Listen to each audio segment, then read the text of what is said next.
고린도전서 14장 1절입니다. 사랑을 추구하며 신령한 것들을 사모하라 하되 특별히 예언을 하려고 하라. 방언을 말하는 자는 사람에게 하지 아니하고 하나님께 하나니 이는 알아듣는 자가 없고 영으로 비밀을 말함이라.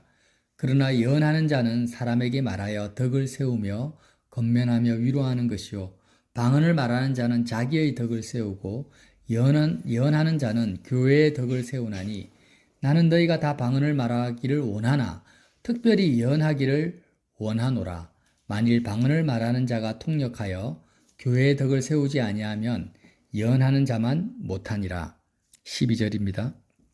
그러므로 너희도 영적인 것을 사모하는 자인즉 교회의 덕을 세우기 위하여 그것이 풍성하기를 구하라. 아멘. 이제 고린도전서 13장에는 사랑에 대해서 말씀을 하시고 14장에는 방언과 예언에 대해서 말씀을 하십니다. 그러나 이 말씀들이 따로따로 떨어지는 것이 아니라 서로 연결성을 가지고 있어요. 고린도전서 13장에서 말하는 사랑이 무엇인지에서는 지난 시간 말씀을 나눴습니다. 사도 바울께서 말씀하시는 사랑이 뭐라고 했습니까? 십자가를 출발점으로 해서 십자가에 예수님과 연합되는 것, 하나 되는 것을 출발점으로 해서 예수님과 참된 사귐을 가지는 것, 예수님과 참된 사귐을 가짐으로 말미암아 나타나는 인격적 변화가 뭐냐? 사랑이라고 했죠. 그래서 사랑하면 예수님 말고 하나님 말고 다른 대상을 생각해서는 안 된다라는 거예요. 왜냐하면은 세상에 있는 예수님을 믿지 않는 모든 사람들도 다 사랑에 대한 개념과 가치를 다 가지고 있습니다. 성경에서 말하는 사랑은 하나님께 속한 거죠. 하나님이 사랑이시고 사랑은 하나님께 속한 거예요. 사도 바울께서 지금 말씀하시는 고린도전서 13장에 사랑은 오래 참고 온유하며 물에 행하지 않고 시기하지 않고 자랑하지 않고 교만하지 않고 물에 행하지 않는 이 모든 사랑의 특징이 뭐라고요? 오직 예수님과의 사귐, 참된 사귐 안에서 나타나는 나의 변화인 거예요. 내가 노력해서 애써서 오래 참으려고 또 무례하게 행하지 않으려고 내가 노력해서 하는 것도 아니고 천성적으로 나타나는 나의 좋은 성품도 아니에요. 내가 돌을 닦는 것도 아닙니다. 정말 나라는 존재가 죄악 덩어리인데 십자가에서 예수님과 함께 세상에 대해서 내가 죽어요. 세상에 대해서 마음이 떠납니다. 그리고 주님과 하나가 돼요. 주님과 하나가 된다라는 게 뭡니까? 십자가에서 주님과 하나가 되는 게 주님과의 교제가 시작된다라는 거예요. 진짜 교제가, 가짜가 아닙니다. 참된 교제, 주님과의 참된 사귐이 시작됩니다. 이것을 복음에 참여하는 것이라고 합니다. 그래서 고린도교회 성도들이 다시 한번 말씀드리지만 다툼과 분쟁이 있었고 왜 다툼과 분쟁이 있었냐? 자기들은 지식이 있고 은사가 있고 나는 주님과 깊은 사귐을 가지고 있다라고 각자가 말을 하고 있지만 다 다툼이 있고 분쟁이 있고 아볼로파다 바울파다 싸운 이유가 뭐예요? 실상은 너희가 주님과 진정한 사귐을 안 가지고 있기 때문이다라고 말하고 싶었던 거예요. 바울은. 너희가 진짜 사랑이 있다면 예수님과의 십자가에서 참된 사귐이 있었다면 다툼과 분쟁이 있을 수가 없고 그리고 너희 속에 어떤 게 나타난다고요? 자연스럽게 오래 참고 온유하고 시기하지 않고 자랑하지 않고 교만하지 않고 무례히 행치 않고 자기 유익을 구하지 않고 썩내지 않고 악한 것을 생각지 아니하는 이런 모든 은사, 이게 사랑입니다. 가장 좋은 은사. 이게 나타날 건데 이게 안 나타나지 않냐. 그러니까 너희는 복음에 참여한 게 아니야. 주님과의 사귐이 있지 않다라는 것을 말하고 싶어서 13장의 사랑을 말한 거예요. 그래서 이렇게 사랑이 제일 중요하다. 사랑이 영원하다라고 강조를 하시면서 오늘 뭐라고 합니까? 14장 1절에 이러한 사랑을 추구한다. 사랑을 추구한다라는 게 뭐예요? 다시 한번 말씀드리지만 십자가의 예수님과의 참된 사귐을 추구한다라는 거예요. 사랑을 추구한다니까 내가 그래 오래 참아야지. 내가 무례 행하면 안 돼야지. 이런 결과적인 열매적인 것을 말하는 게 아닙니다. 사랑을 추구하라는 것은 예수님과의 진짜 하나됨을 내가 추구한다라는 거예요. 그것을 추구하면서 신령한 것들을 사모하라는 겁니다. 고린도교회 성도들은 이게 안 된 거예요. 신령한 것들을 사모했어요. 그래서 이 사람들은 방언과 예언과 믿음과 이런 여러 가지들을 사모했는데 뭘 추구를 안 했습니까? 진정한 주님과의 사귐을 추구하지 않았던 거예요. 이런 경우가 지금도 허다합니다. 사랑을 추구하면서 신령한 것들을 사모하되 특별히 예언을 하려고 하라 이렇게 말씀을 하세요. 자, 여기서 14장에는요 예언과 방언이 있는데 예언과 방언의 공통점이 있어요. 어떤 공통점이 있습니까? 하늘로부터 내려오는 겁니다. 하늘에 속한 언자가 언어잖아요. 그죠? 방언도 예언도 언어입니다. 언어. 사람 입에서 나오는 언어인데 다 땅에 속한 것이 아니라 하나님으로부터 주어지는 언어라는 거예요. 사랑을 추구하라는 것은 내가 이제 세상에 대해서 온전히 주님과 함께 죽고 하늘에 속한 자가 되었다면, 하늘 보좌에 예수님과 함께 앉힌 바 되었다면 이제부터 너의 언어가 이 세상에 속한 언어로 말을 해서는 안 된다라는 거예요. 아멘. 요즘 계속 십자가 복음에서는 언어 체계가 바뀌어야 된다잖아요. 언어 체계가. 아멘. 우리 속에 있는 무의식의 잠재의식 속에 있는 가치관이 바뀌어야 된다라는 거거든요.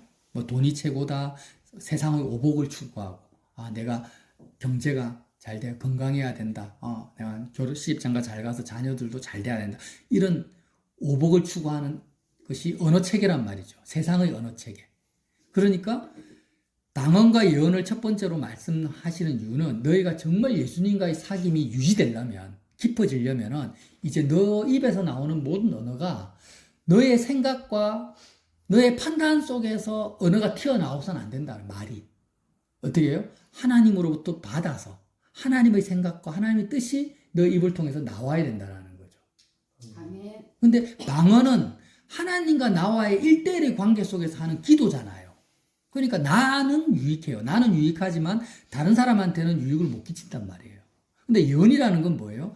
하나님으로부터 똑같이 받습니다. 받는데 나 자신에게 하는 것이 아니라 하나님이 말씀하시고자 하는 사람에게 내가 통로가 되는 거잖아요. 예언이라는 것은. 그러니까 예언은 다른 사람한테, 특별히 형제들한테 유익을 줄 수 있으니까 교회의 유익을 위해서 특별히 예언을 하려고 하라 이 말이는 거예요. 아멘. 그렇다 해서 예언이 나에게 유익이 없는 건 아니죠. 왜? 하나님부터 주어지는 언어가 주어진다라는 건 뭐예요? 내 속에 하나님의 생각과 뜻이 들어오는 거니까 나에게 유익한 거예요. 하지만 특별히 지체에게 유익을 주는 거니까 예언을 하려고 하라 이 말씀이라는 거죠. 자, 우리가요 사랑을 추구하려면, 그리고 이렇게 예언과 방언을 하려면 십자가에서 그리스도와의 사귐이 진행돼야 되잖아요. 그게 없이는 사랑을 추구하는 것도 아니요, 예언과 방언 자체는 아예 접근조차도 안 됩니다. 십자가 복음이 뭔지도 모르고 십자가 복음을 내가 나에게 적용을 안 하는 사람이 예언을 하고 방언을 한다는 것은 고린도 교회 성도들하고 똑같은 거예요.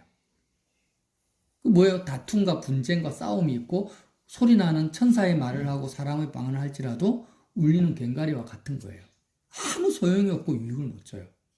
그래서 가장 중요한 것이 사랑을 추구하면서 신령한 것들을 사모하는 건데, 사랑을 추구하려면 우리는요 십자가의 예수님과 하나 돼야 됩니다. 아멘. 하나 되려면 어떻게 해야 돼요?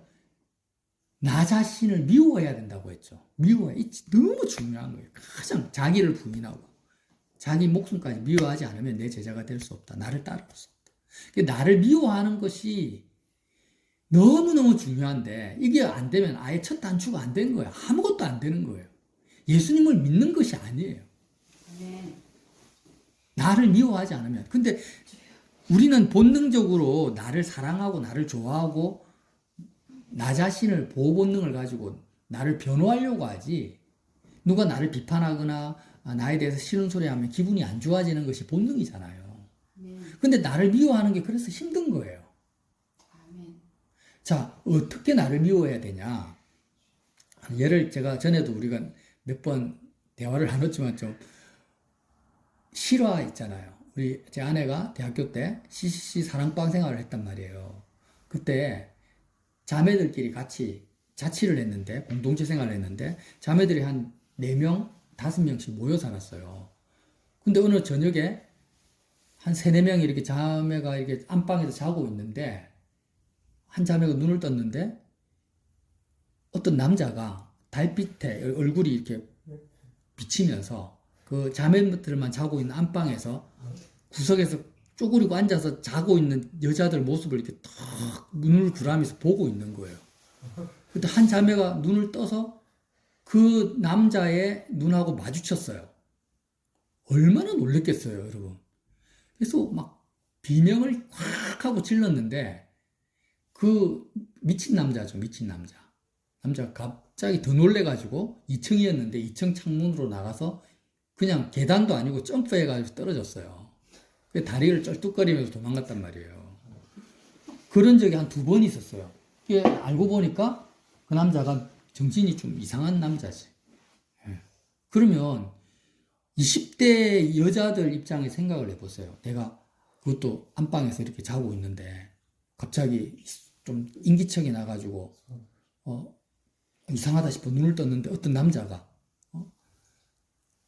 눈을 부라리고 자기 자는 모습을 계속 보고 있으면 얼마나 기겁을 하겠어요. 소스라치게 놀란다 이렇게 표현할 수 있겠죠. 그럼 제가 왜 이런 비유를 드냐면은 저와 여러분의 마음에 예수님 말고 십자가의 예수님 말고 다른 것이 내 마음속에 들어와 있어요. 내 마음의 안방에 예수님 말고 그게 사람이든 물질이든 이 땅에서의 상황이든 예수님 말고 다른 것이 내 마음에 들어와 있는 것을 내가 목격했을 때 나의 반응이 어떻냐라는 거예요.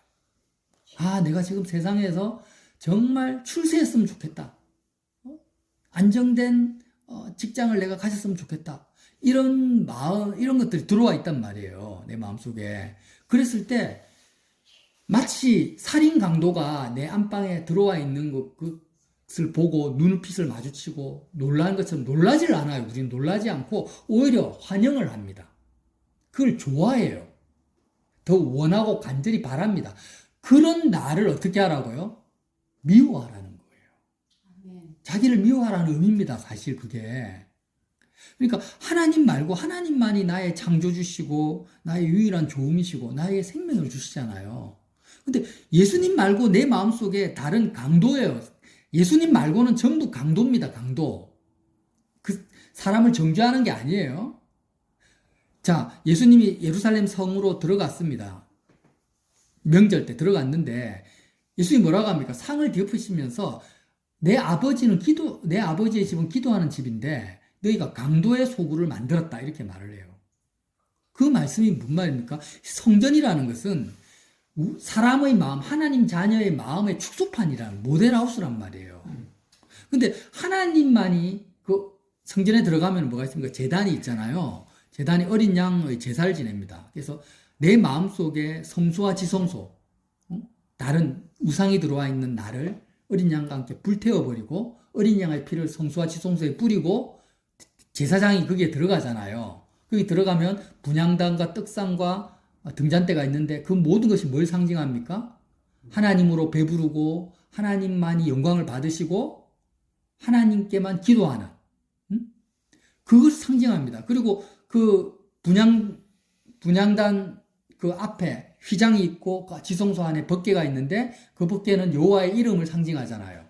그래서 성소와 지성소는 사람의 마음의 축소판인데 오직 하나님만이 사람의 마음의 보화로 소중한 존재로 생명으로 자정하셔야 된다는 걸 상징하고 있는데 그 성소로 들어가려면 반드시 뭘 통과해야 됩니까? 제단을 통과해야 되잖아요. 그죠? 그래서 이 하나님의 성전이 상징하는 것은 하나님 말고 다른 것이 우리의 마음속에 들어오면 그건 강도라는 거예요. 우리를 죽이고 우리의 영혼을 죽이고 파멸시키는 겁니다. 근데 예수님이 예루살렘 성전을 향해서 강도의 소굴을 만들었다라는 것은 한두 개가 소굴이라는 게 뭐예요? 강도가 한 개가 아니라 때강도, 아라비안 나이트에 보면 때강도가 있잖아요. 그 때강도가 들어와 있는 거예요. 저와 여러분의 마음속에 강도의 소굴이 되는 거예요. 우리가 내 마음속에 내 생각, 내 판단이 너무 많이 들어와 있어요. 내가 내 삶을 생각하고 있어요. 자, 전에도 말씀을 드렸죠. 내 생각과 내 판단은 없어요. 내 생각과 내 판단이라는 건 존재하지 않아요. 무슨 말입니까? 내가 생각하고 판단하지만 전부 세상의 영의 지배 안에 있다라는 거예요. 예를 들어서 내가 좋은 직장을 구해야지 행복한 삶을 살 수 있다라고 생각을 합니다. 그러면 좋은 직장이 있어야 행복하다라는 이 가치관은 어디에서 왔습니까? 하나님으로부터 온 게 아니에요. 세상 속에서 온 거예요. 그러니까 세상의 영의 생각 속에서 영향을 받아서 내가 판단하고 생각하는 거지, 독립적인 내 생각과 판단은 존재하지 않아요. 그 대통령이든 국회의원이든 정치인이든 정치인이든 철학자든 대학 교수든 전부 세상의 보편적인 가치관과 기준, 세상 영의 지배 아래서 생각과 판단을 자기 것인 것처럼 착각을 해서 내뱉는 것뿐이죠. 아멘. 세상 영의 지배를 받든지 성령의 지배를 받든지 둘 중에 하나지. 인간이라는 존재는 세상 영도 아니고 성령도 아니고 독립적인 내 생각과 판단이 존재하는 사람은 없어요. 아멘. 그러면 독립적으로 존재하면 어린아이가 엄마 뱃속에서 태어나면 독립적으로 자기 인생을 살아야지. 왜 교육을 받습니까? 어린아이가 유아교육부터 초등학교 교육받는 거는 그 교육의 내용은 다 어디에서 오는 겁니까? 세상으로부터 오죠. 거기서 가치관이 형성되잖아요. 그러니까 사람들은 지금 내가 혼자 생각하고 있고 내가 판단하고 있다고 생각하지만 실제로는 세상의 영의 지배를 받고 있는 거예요. 종속되어 있는 거예요, 이미. 그래서 내 생각과 내 판단은 없습니다. 우리가 할 수 있는 유일한 자유의지는 뭐밖에 없어요? 이런 강도의 소굴과 같은 세상의 가치관에 찌들어버린 나를 미워하는 거예요. 나를 미워하고 이런 내가 예수님과 함께 십자가에서 죽어서 정말 이제 성령, 하나님의 영의 인도를 받는 사람이 되기를 원하는 것. 이 소원만이 유일한 자유의지입니다. 물론 하나님의 은혜 안에서만 가능해요. 이것도. 그러니까 이 자유의지가 발동이 되어서 자기를 미워하고 자기 십자가를 지고 예수님을 따라갈 때 우리는 이제 세상의 영이 아니라 하나님의 영의 인도를 받고 하늘로부터 내려오는 언어를 말하게 되는 거예요. 그게 방언과 예언이라는 거예요. 방언과 예언을 해야 되는 이유는 이 본질적인 것은 은사적인 역할로 막 예언을 하고 막 방언 뭐라든 소리를 이런 말을 하는 게 아니에요. 지금 사도 바울이 말씀하시고자 하는 의도는 너희가 이제 사랑을 추구하느냐, 예수님과의 진정한 사귐을 가졌냐, 그러면 이제는 세상의 언어를 말하면 안 된다. 세상의 언어 체계로 너희가 말하고 행동하면 안 된다. 하나님으로부터 주어지는 생각과 말만 하면 되는 거예요. 근데 하나님으로부터 주어지는 생각과 말이 나 자신에게 해당되는 말은 방언이고, 나를 통해서 다른 형제에게 하나님이 말씀하시면 예언이라 이 말이에요. 아멘. 이해가 되십니까? 아멘. 예. 그래서 혼자서 내가 생각을 한다, 혼자서 내가 구상을 하고 계획을 하고 내 인생을 위해서 판단하고 이런 것은 다 뭐예요? 그것은 강도의 소굴을 만드는 거예요, 내 마음을. 자, 아가서 4장 12절에 이런 말씀이 있습니다. 나의 누이 나의 신부는 잠근 동산이요 덮은 우물이요 봉한 샘이로구나. 솔로몬이 술람미 여인을 향해서 뭐라고 하냐면 나의 누이 나의 신부라고 하는데, 술람미 여인이 어떤 상태냐? 잠근 동산이에요. 잠근 동산이 있죠. 아름다운 동산이 있는데 아무도 출입이 못하도록, 아무도 거기에 들어가지 못하도록 문이 잠겨 있는 거예요. 왜 잠겨 있습니까? 내 사랑하는 신부, 내 사랑하는 신랑 예수님과, 솔로몬은 예수님을 상징하고 술람미에는 우리를 상징하잖아요. 그러니까 나와 그리스도만이 누리는 동산이라는 거예요. 아무도 못 들어와요. 잠근 동산이에요. 덮은 우물이에요. 다른 사람은 우물을 마실 수가 없어요. 신랑 대신 예수님과 나만이 목을 축일 수 있는 그 덮은 우물이고 봉한 샘이로구나. 아무도 그 샘의 물을 떠가지 못하는 겁니다. 저와 여러분은 뭐가 돼야 되냐? 잠근 동산이 돼야 되고 덮은 우물이 돼야 되고 봉한 샘이 돼야 됩니다. 강도의 소굴이 돼서는 안 돼요. 예수님 말고 다른 것이 내 마음속에 들어와 있으면 그러면 어떤 거예요? 사랑을 추구하는 게 아니에요. 사랑이 가져다 주는 인격적 변화는 내 속에 없어요. 뭐예요? 오래 참음, 자비, 뭐예요? 그는 성령의 열매고 온유하고 시기하지 않고 자랑하지 않고 교만하지 않고 물에 앵치 않는 이런 사랑의 특성은 나에게 안 나타납니다. 내가 예수님 안에서 예수님만이 나의 마음속에 덮은 우물 봉한샘 잠근 동산이 될 때 비로소 우리는 그리스도의 그 성품, 신의 성품을 가지고 누구를 사랑할 수 있습니까? 형제를 사랑할 수 있다라는 거예요. 이게 정확한 성경의 진리입니다. 그러니까 내가 형제를 사랑한다고 그 형제를 내 마음속에 들어 놓았잖아요. 그러면 강도의 소굴이 되는 거죠. 내가 그를 사랑하는 게 아니에요. 서로 뭐가 됩니까? 강도가 되는 거예요. 아멘. 그래서 아가서에는 보면 우리가 포도원이 있는데 포도원을 허는 여우를 어떻게 하랍니까? 잡아내라. 포도원을 허는 여우를 잡아내라는 거예요. 강도를 추출해내라는 거죠. 그래서 저와 여러분이 영적인 것을 사모해야 되겠습니다. 그런데 이번에 굉장히 십자가 복음에 중요한 말씀을 하셨어요. 왜 십자가 생활화가 안 되고 내가 에덴을 누리지 못하는가? 내가 왜 나의 삶의 기쁨과 평강과 만족이 없는가? 딱 두 가지 이유라고 했죠. 하나는 뭡니까? 첫 번째 이유가? 예? 안식. 태초의 안식을 못 누린다. 왜 못 누려요? 안식이라는 것이 오늘 말씀드렸잖아요. 사랑하는 거예요. 예수님과의 참된 사귐을 가지는 게 안식이란 말이에요. 그죠? 상황과 환경이 변화되는 게 아니에요. 내 마음이 잠근 동산이 되는 거예요. 잠근 동산이 되어서 강도의 소굴이 된 내가, 나 자신이 십자가에 예수님과 함께 죽어야 되겠구나. 정말 내가 죽어버리는 거예요. 여러분, 그 시대의 예루살렘 성전을 볼 때 강도의 소굴이라고 생각했던 사람이 누가 있겠어요? 아무도 없어요. 대제사장, 바리새인들, 사두개인들, 모든 유대인들이 거룩한 하나님의 성이라고 생각했지 강도의 소굴이라고 생각한 사람은 예수님밖에 없었던 거예요. 근데 지금도 마찬가지예요. 예수님 말고 다른 것들이 내 마음을 차지하고 있는데 어떤 누가 세상 사람들이 내 마음이 지금 강도의 소굴이다 라고 생각하는 사람이 누가 있겠어요? 저와 여러분이 그래야 되지 않겠습니까? 정말 우리가 우리 자신을 분별해야 되지 않겠어요? 바울처럼. 아멘. 그래서 정말 주님만이 유일한 나의 신랑으로서 나는 오직 주님께 속했고 주님은 나에게 속했고 너무 좋잖아요. 나는 주님께 속했고 나는 주님의 것이고 주님은 내 것이란 말이에요. 아멘. 이 하나됨과 연합이 얼마나 좋습니까? 아멘. 이 주님과의 하나됨을 정말 그게 에덴이거든요.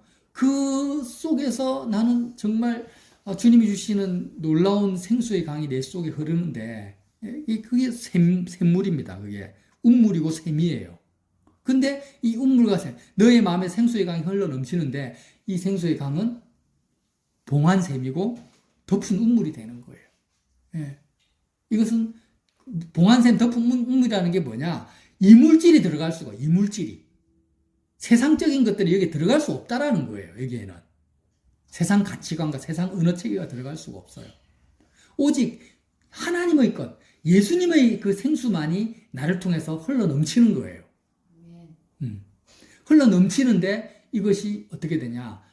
형제까지 미친다라는. 그게 사랑이라는 거죠. 네.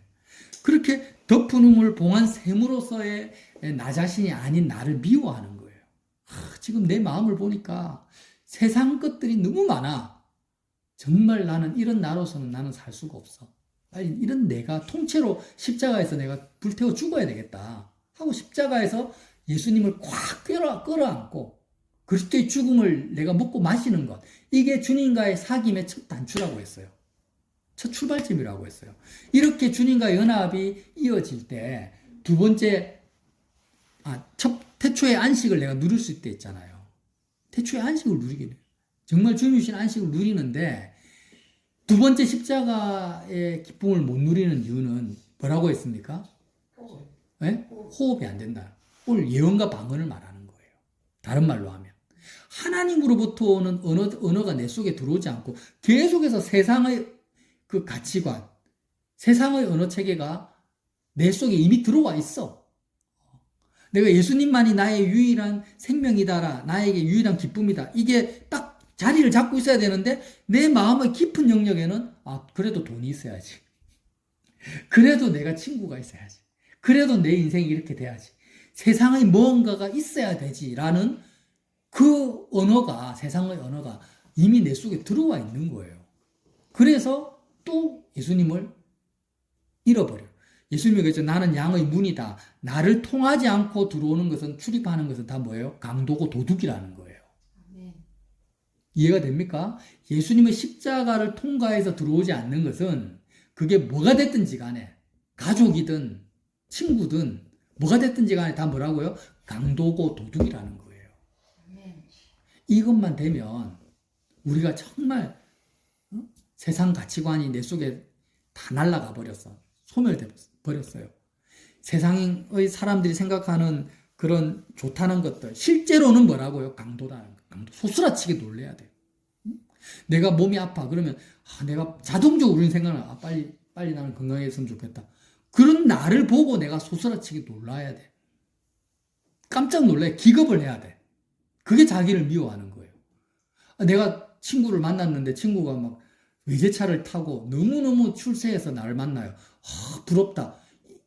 그 세상에서 잘 나가는 친구를 보고 부러워하는 나를 보고 그 대학생 여대생이 자취방에서 괴한을 눈을 마주친 것처럼 내가 소스라치게 놀라야 되는 거예요. 그럴 정도가 돼야지 우리가 어떻게 됩니까? 주님과 사귈 수가 있어요. 주님과의 사귐이 시작될 수 있는 거예요. 근데 그런 걸 다 부러워하고 나도 저렇게 되고 싶고 이랬으면 좋겠다라는 마음을 가진 상태에서 주님과 사귄다? 있을 수가 없어요. 아멘. 그건 있을 수가 없는 거예요. 사도 바울이 그걸 말하고 있는 거예요, 지금. 사랑을 추구해라, 너희가. 너희가 지금 신령한 은사가 있냐, 영적 지식이 있냐, 예수님과 뭐 깊은 교제를 가지고 다 거짓말이야. 너희의 마음을 보니까 강도의 소굴이야. 왜? 다툼과 분쟁이 있으니까. 그 말을 하는 거죠. 저와 여러분이 정말 이 아가서가 전체가 사랑을 이야기하잖아요.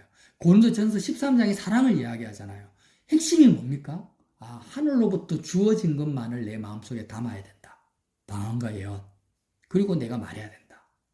그리고 세상으로 땅에 속한 것들을 내 마음속에 담으면 모든 것이 다 깨어져 버려요. 내 마음속에 에덴은 다 박살나 버립니다. 내 속에 평강과 기쁨이라는 것은 있을 수가 없어요. 모든 걸 다 빼앗겨 버려요. 실제로 칼고 나타나는 강도가 무서운 게 아닙니다. 그런 강도는 내 육신의 생명밖에 못 빼앗아가요. 근데 나의 영혼의 생명, 내 마음의 진정한 기쁨과 평강을 뭐가 빼앗아갑니까? 그런 세상 것들을 좋아하는 나 자신이 나를 망치는 거예요. 그래서 나를 미워하는 거죠. 내가 내 마음의 문을 열고 내가 좋아하잖아요.